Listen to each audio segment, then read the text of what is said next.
Hello, welcome to the Parenting Program Show. I am your host, Jeremy, the Kung Fu Guy. I am a force of nature married to another force of nature. Her name is Autumn, and we have two amazing, explosive balls of energy called kids. I am a speaker, teacher, author, catalyst, and Kung Fu master, here to help you empower your kids to speak up and own their voice.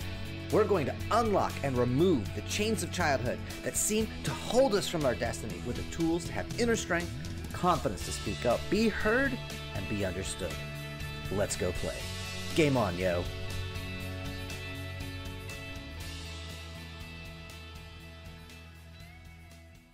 Hello and welcome to the Parenting Program Podcast. I am your host, of course, Jeremy, the Kung Fu Guy, and today we are being joined by a friend of mine who actually I was on her podcast, episode number 79 of The Inspire Cafe.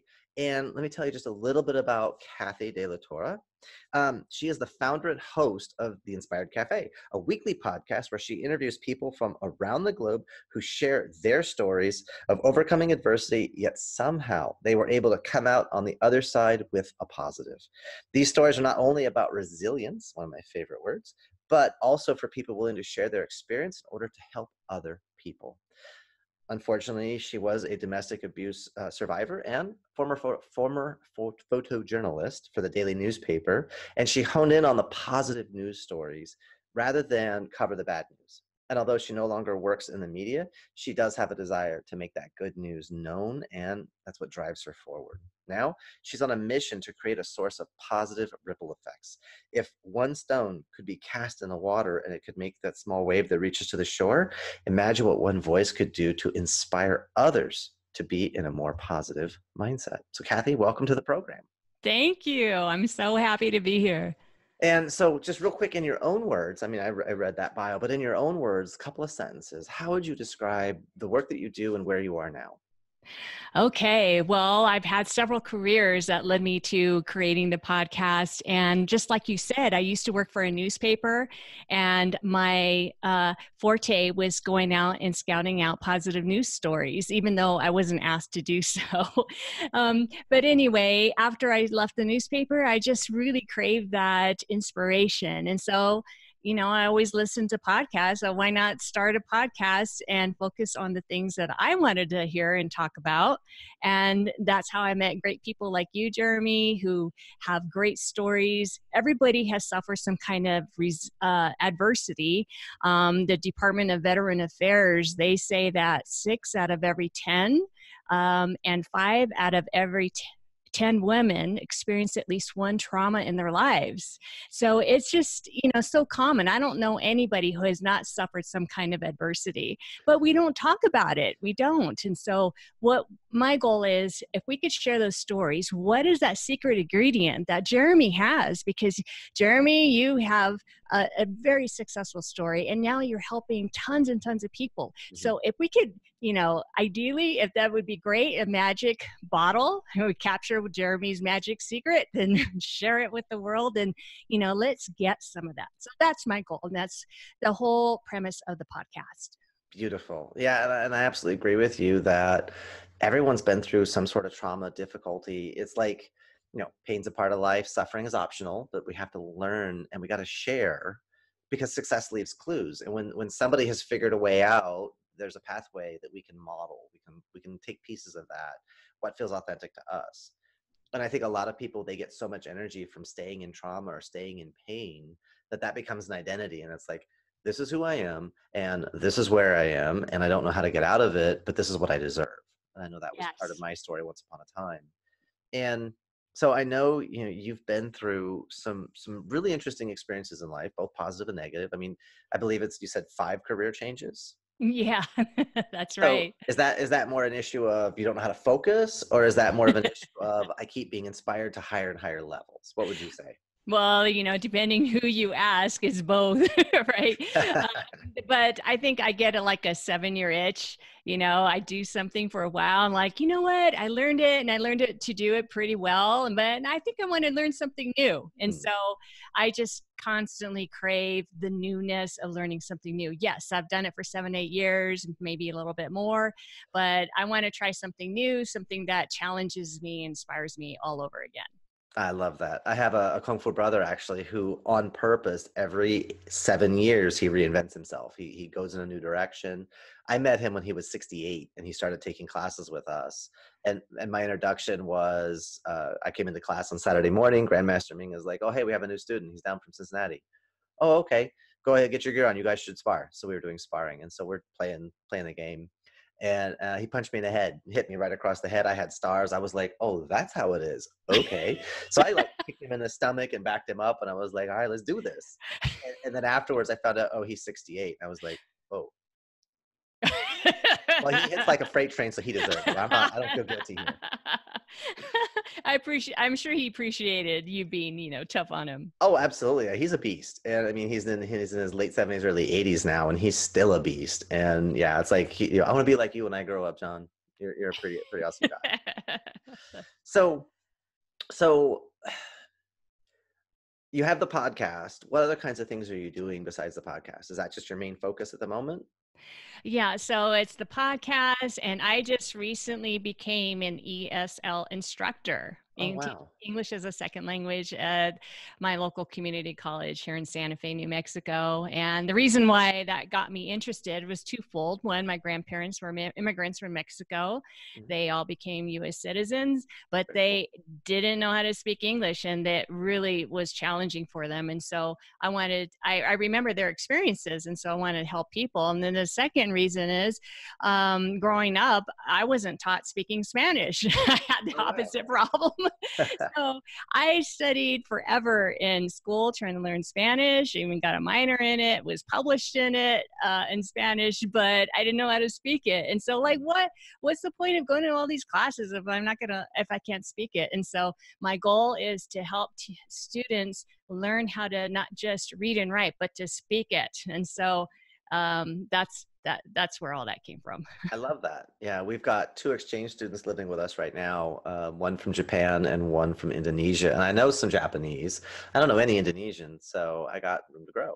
And one of the things I know from my interactions in the past, talking with you now, really is this idea for you.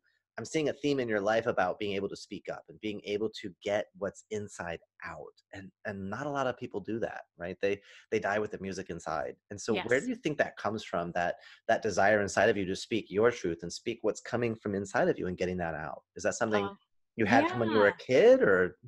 No, I was a really quiet. I grew up extremely introverted, very quiet to myself. We were a family of 6 kids. I was the last, and so our house was really loud, and so I just kind of let them go on and kind of stayed to myself. And so I didn't really know how to speak out because I just felt like the house is too loud. Mm. But then eventually, after I went through my adversity, I don't know if you want me to bring it up or not. I'm more than happy to talk about it. Yeah, we'll actually get to that in just a few Okay. minutes. Yeah. Yeah, but eventually, when I learned how to handle my traumatic memories, Mm. basically, once I got a handle of it, it was like a huge explosion in my head, an epiphany. It's like, I want to be able to share this method with other people. How? So that way they don't have to live in the dark and live with the guilt and live with the shame and live with the terrible feelings that traumatic memories give us. And so that in part is why I also want to share the podcast and share inspiration. Absolutely, yeah. And knowing some of your story, I haven't heard the whole thing, but knowing some of your story, it is that I wanted people to see you on this side because you are such a source of light and positivity and engagement and playfulness. And the experiences we have in life, they don't have to become the story that defines our life. We can actually choose the meaning we give to things if we make that choice. And sometimes it's having somebody like you who's been through something intense. So I would, if you're comfortable, I would like you to share a little bit of, you know my audience is going to be a lot of parents, a lot of people who work with kids. You went through some unpleasantness, and for them to hear the story, this is part of life, and this is something our kids may have to face. And so I'm going to have some questions for you about your thoughts on how we stop it from happening. But before we get there, yeah, if you would just take the floor and tell us a little bit about what was the trauma that you went through, and kind of what led to it, but more importantly, how did you get out of it? Okay. Um, so I married my high school sweetheart, and we got married when I was 20. We were pretty traditional. We didn't live together before we got married. So after we were married was the first time I actually lived with my husband. Mm, And pretty quickly on, let's say within 6 months, he revealed a different side of him I didn't know existed. He became verbally, mentally abusive towards me. And I withdrew. It became so intense. It's sort of like, imagine on TV, the sergeant yelling at the newcomers and screaming in their face and spits coming out of their mouths. They're screaming so fast and loud. And that's what it was like for me. I totally withdrew. I was already introverted. I became even quieter, even more lower self-esteem, lower self-confidence. I didn't voice out. I just was walking on eggshells. I was doing everything I could to prevent another explosion in the house. mhm, So eventually things actually got worse. And what ended up happening was that my husband used to rape me over and over and over. And so that's what my life was like, living with this person. And so after a while, I became very, suicide. I used to joke around, what are the 50 ways I can kill myself? Run through a list in my head. But I joke about it now, but this, in all seriousness, I just thought that that was the life that I had chosen. I picked my husband. It was all my fault. I chose him. And so now I have to live and lie in the bed that I made. So I felt like I was stuck. And living in a life where I wasn't accustomed to really voicing out my what I needed or what was wrong. I was too ashamed to even bring it up to my family, so I didn't tell anybody. And so living alone in this nightmare, and then finally we had a big explosive fight, and I said, I don't care anymore. A light bulb went in my head. I don't know why it happened here, but it basically what I did was I fast forward a vision of my life, like 25, 30 years down the road. I mhm, imagine at that point, we already had kids and things were still going on and maybe even worse mm, at that point. And so I'm thinking to myself, why do I have to suffer this prison sentence when I didn't do anything wrong? right. Why do I deserve this? I don't deserve this. And you know what? No one's going to change this except for me. And so that's when I got out and I didn't go back. Mm, Um, and pretty much just slept with my clothes on my back, and I don't care what the consequences are. I'm getting out of here. Anything would be better than this situation. right. And I'm so glad I did, because that act alone taught me that if I had the courage enough to get away from this situation, then I have much more courage inside myself to handle anything. Mm, And so I think it's just so important to tell young people, especially because, the number one common thread of all of my interviews that I've done on my podcast, and I've done just about 100 of them, they all said the most important thing is that you are not alone. mhm, mhm, Please share your story. You are not alone. It might feel like you're the only one suffering through this, and it's horrible and terrible. I know firsthand it's horrible and terrible, but yeah, but I just want to instill that you are not alone. Please go and talk. I wish I talked to somebody. I wish I went and got help. I wouldn't have to have suffered all of those years of abuse. And so right. maybe I needed to learn that lesson in order to find my voice. I don't know. But I'm just glad I did learn it. And so now, hopefully, by talking to people like you, Jeremy, and these podcasts, is that you can share the message that you're not alone. Please go get help. And you do have the power to change things. Mhm. Yeah, absolutely. And first, thank you for sharing. And second, I am so sorry that happened to you. And I think I speak for every masculine man who's listening and they just want to reach through the microphone and punch him in the junk and grab him and just like hurt him and get him away. I And, appreciate and that. Thank you. that is not how any they use the phrase real man, but the idea of a masculine man, we live to protect and to provide and to serve. And so that kind of stuff happening is not a great feeling for us to sit and hear, because we want to do something about it. We want to solve the problem. Yes. So I'm glad you got away. I'm glad that you were able to turn this into something very powerful and very positive, and you've done something. And you're exactly right. We've all been through trauma. We've all been through difficulty. When we speak and we share what's going on, the right people are going to resonate, because you're either going to get a loving response or a cry for help. Anyone who makes you wrong for the things you feel or the things you experience, that's a cry for help on their part. They need help. They need a better understanding. They need to go into their own stuff, because people who are genuine, they hear that, they're going to want to step in. They're going to want to just naturally protect and provide and be a safe space. And Yes. so going into kind of a couple of things you shared with me just now as I'm listening, the first step is this idea that, this is, I made this choice, I deserve this, and somehow, and so, that idea of self-worth and where you stand and being able to speak up for yourself. And you grew up in a family, very large family, a lot of people, very loud, and it was just easier to just be kind of comfortable and just kind of like be here. But then that was attractive to your high school sweetheart, but it wasn't enough, because he even tried to make you go even smaller.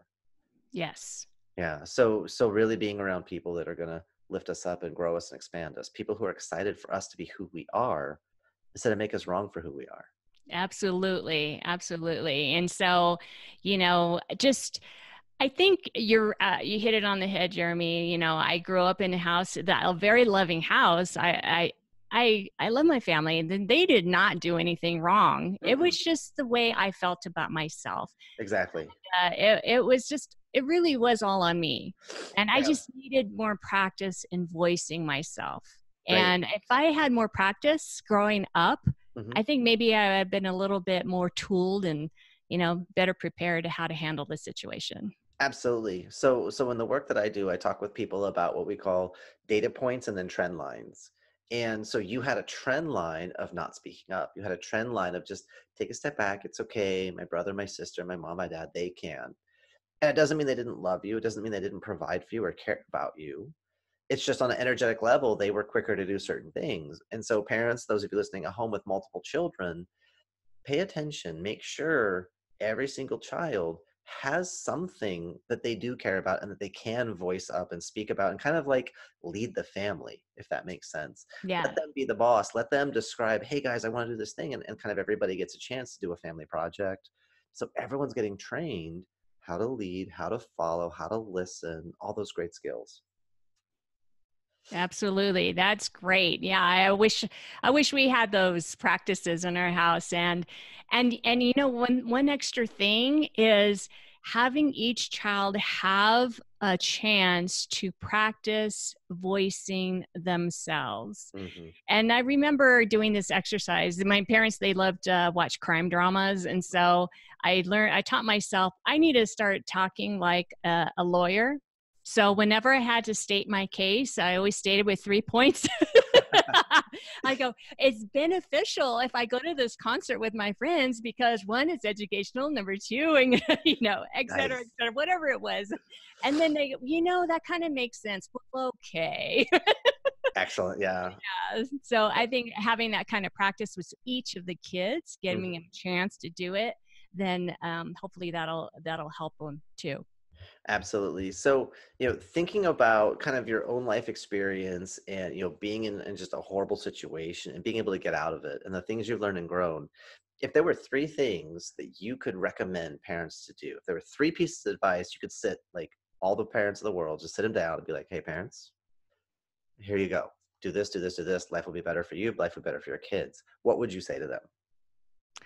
Okay, so one was just what I just explained, giving each kid a chance to learn how to um, constructively argue a point. Hmm. Not just like, well, because, I heard because, and then I said, that's because I said so, I don't, so don't let the conversation end there. If you're having a real issue with over something particular with a certain child, have a conversation and constructively debate it out. Hmm. So give your kid a chance to be able to debate with you because that builds their strength when they grow older and become adults.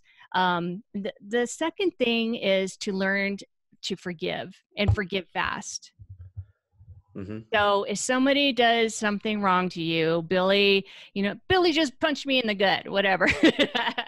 Have the exercise to forgive quickly. Hmm. Don't hold grudges. Hmm.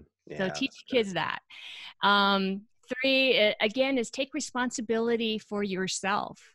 So if somebody is always doing something to another kid, and they're always playing the victim, the conversation needs to be, okay, how do we change this around where you're the victor and not the victim? Mhm. There's always something to be learned, no matter how despicable the experience was. There's something to learn. And when we learn, that means we become the victor in the situation. We're not the victim. Because if we learn to be the victim when we're a kid, we learn to be a victim the rest of our lives. Everyone is just doing stuff to us. It's never our fault. We don't have any say in it. So I think those are the biggest points that I could share. Yeah, I like that third one especially because the way that comes out for a lot of parents is, Billy hit me, well then hit him back. Like assert yourself, and we don't necessarily say it that way. We don't think, well, my child needs to learn how to, take back your own power and then you should, assert yourself out physically. And we don't think that way, but that's what we're saying. Right? Yeah. So yeah, you have, well, if you don't like it, then don't do it, Right. think, guys. And then what would you say are two things that parents and families, they should stop doing? That they should stop doing. Mm-hmm. Well, I think sometimes when somebody voices an opinion on something that is sensitive, we Mm-hmm. make a joke, and it's easy to make a joke about it Mm.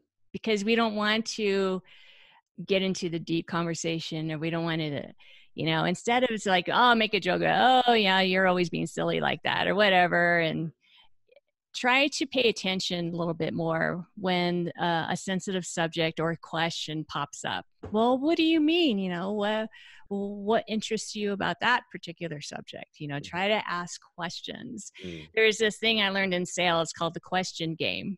Mm-hmm. So you ask a question, or someone asks you a question, you repeat the question, you paraphrase it, so that way you're telling the other person you heard what he said. Mm-hmm. You're like, oh, okay. You reaffirm it that it's not a stupid question.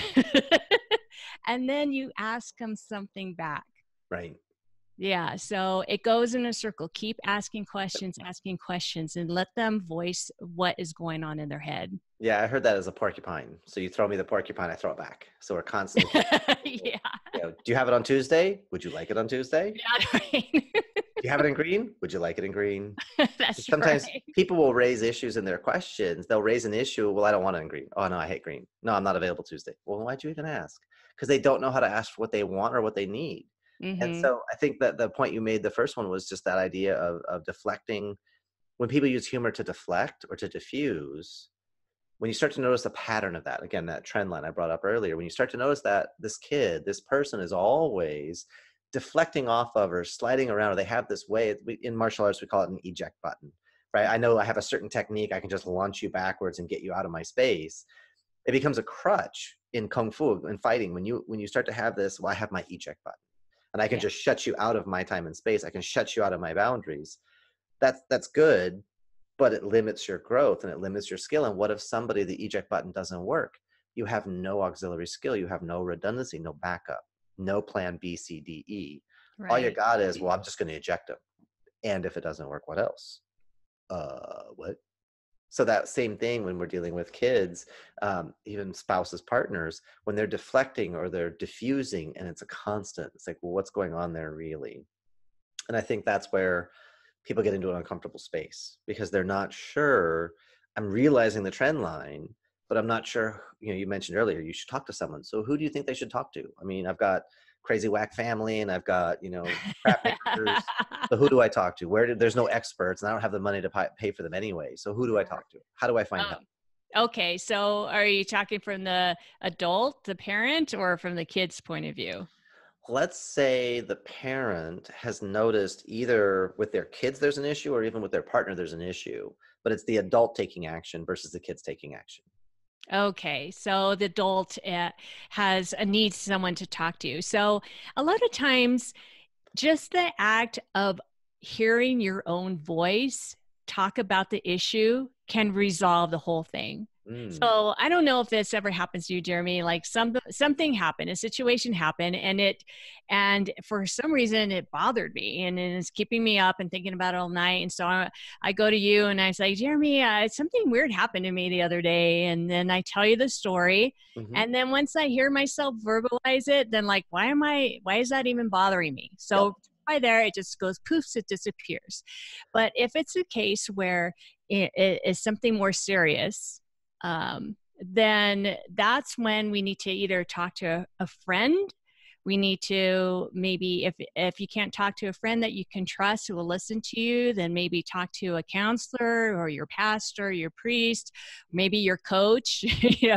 Um, just find somebody professional. If any of those don't work out, just this is where taking 100% responsibility for yourself comes into play. Hmm. Because if you know something's wrong, you need to get help, then it's your responsibility to go find it.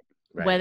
If talking to your coach didn't help you rectify the situation, then you need to go to another source, and you have to keep going, keep going, keep going until you find the help that you need. Absolutely. Yeah, I completely agree. It's you've got to be focused on the result, not the process.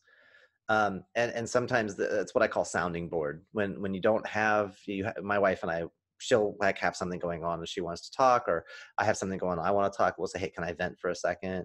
Or she won't even ask to vent. She'll just start talking, and I'll be like, babe, am I in listening mode or problem solving mode?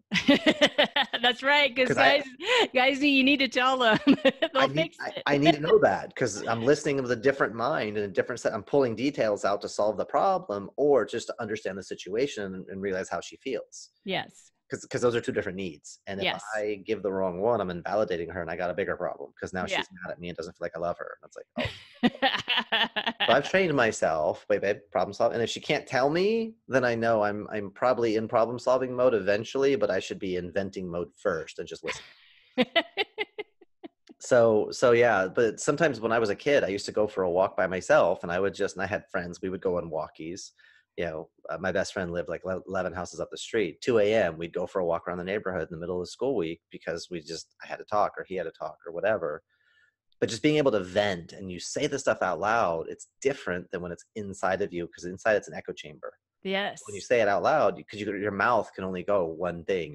Your brain can think multiple things at the same time, Right. but your mouth can only express one truth. And so when you speak it, it might not be true, but it's real, and now I can deal with it. Yes. Yeah, so I love that, getting someone to talk to, and cultivating people that you can. There may be people you don't talk to on a regular basis, but you need them as a sounding board. You have them available. Just affirming those relationships, I think, is super super important. Yes. So let me see where we are in my little outline of the things I want to talk to. So we've got a bunch of those. I think we're good there. So question for you would be, last one, if you could get one idea or one thing across the planet, every single family knew this one thing and it would change, what would it be? That's a great question. And I'm so glad that you asked this, is because I, for myself, developed a method to handle how, because I had PTSD from my experiences being married. And so I had all these traumatic memories. I had nightmares, I would have triggers, and I would blow up and, crying for no reason, or it seemed like no reason to everybody else around me. but so I figured out a way to deal with that. And so now I'm able to talk about my past, and I'm freaking out about it. Mhm. I can calmly talk about it. And the biggest thing is to kind of split your memories into two. So you have your historic memory versus your emotional memory. It's the same memory, but how do we look at it differently? So your historic memory is sort of like a police report. Okay, so I was driving down the road and a car broadsided me, flipped me over, and passed out for a minute, but broke my leg, and that was that. The emotional memory would be all of the physical and emotions symptoms that you had when it happened. Mm. And those are the ones that we tend to remember. So even if the memory happened 10 years ago, if I recall that situation, then I'm going to bring up all of the emotions along with it.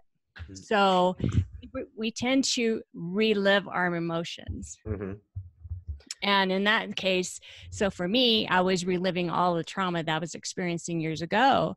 And so the way I decided or figured out how to look at it, if we split those two up, now I'm looking at it historically, not emotionally. And I learned how to detach the emotions. I'm Mhm. not deleting the memory. The memories are important. We learn life lessons from them, but Absolutely. now I can look at it this way. Mm. And the very big difference is a reminder to ask yourself or tell yourself this: memories are not tangible.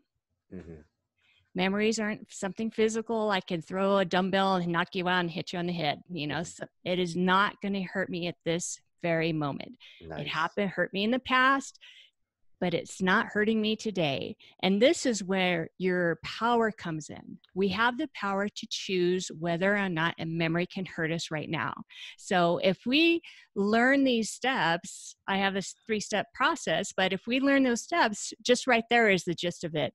Perfect. Knowing that your memories are intangible, they cannot hurt you right now. And so don't allow it to.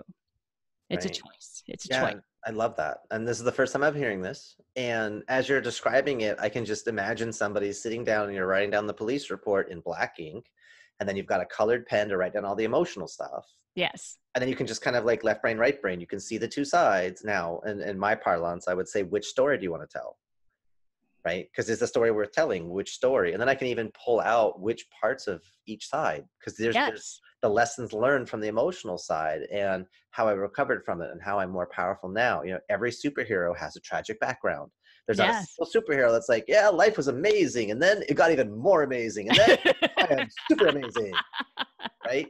Every hero has a tragic backstory. So maybe you're Yes. just a superhero that hasn't woken up to their powers yet. That's exactly right. Because the best stories are the ones from adversity, right? Right. The There's gotta be underdog this. story. That's right. Yeah. Yes, I love that.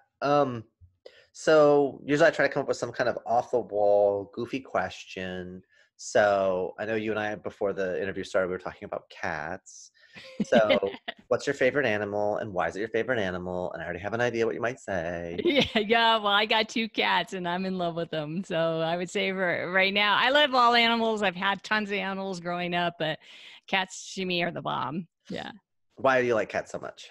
What's the coolest thing about a cat? I like them because they're so independent. Mm, They just, they've got their own deal going on, and there's no forcing them to do anything. nope.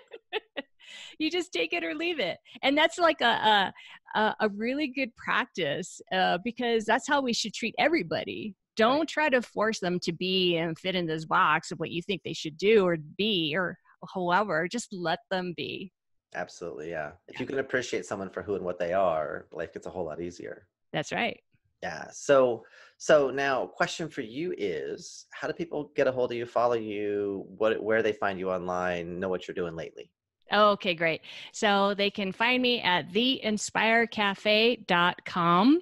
My email's on there. So if you want to reach out, ask questions, get a hold of me, you can do it through there. And then I'm on all podcast platforms, The Inspire Cafe. Awesome. That will be perfect. And last parting piece of wisdom you got? Anything you want to share? Just be open to learning and constantly improving yourself, because there's never a moment when you graduate from this. Mhm. Nope. Nope. Life is No, a so process. just keep learning, listening to great podcasts like yours, Jeremy, and just be open to possibilities. I love it. Well, Kathy, thank you for everything today. I think we got some really good nuggets of wisdom in here, some tangible ideas of things we can like take going forward, especially on the mental emotional. And, for those families that have multiple kids and you do have that quiet one, make sure you're giving them a chance to speak up. Make sure you're giving them an opportunity to really engage with the family and even lead the family from time to time. And leading doesn't always mean you're up in front cheering and yelling and screaming and rah rah sis boom bah. There are those quiet, stable, solid leaders that just when they speak, everyone pauses. So leadership takes all kinds of shapes and forms, but give your children, each other, give yourselves access to that power, to have that influence, to have that rapport. So thank you from me and from my audience. You've been wonderful, and we'll have to do this again. We'll find another topic to come up and talk about. and you make That'd it be a great one. That would be wonderful. Thank you so much, Jeremy, for having me on your podcast. Thank you, and you make it a great day. Bye. Bye.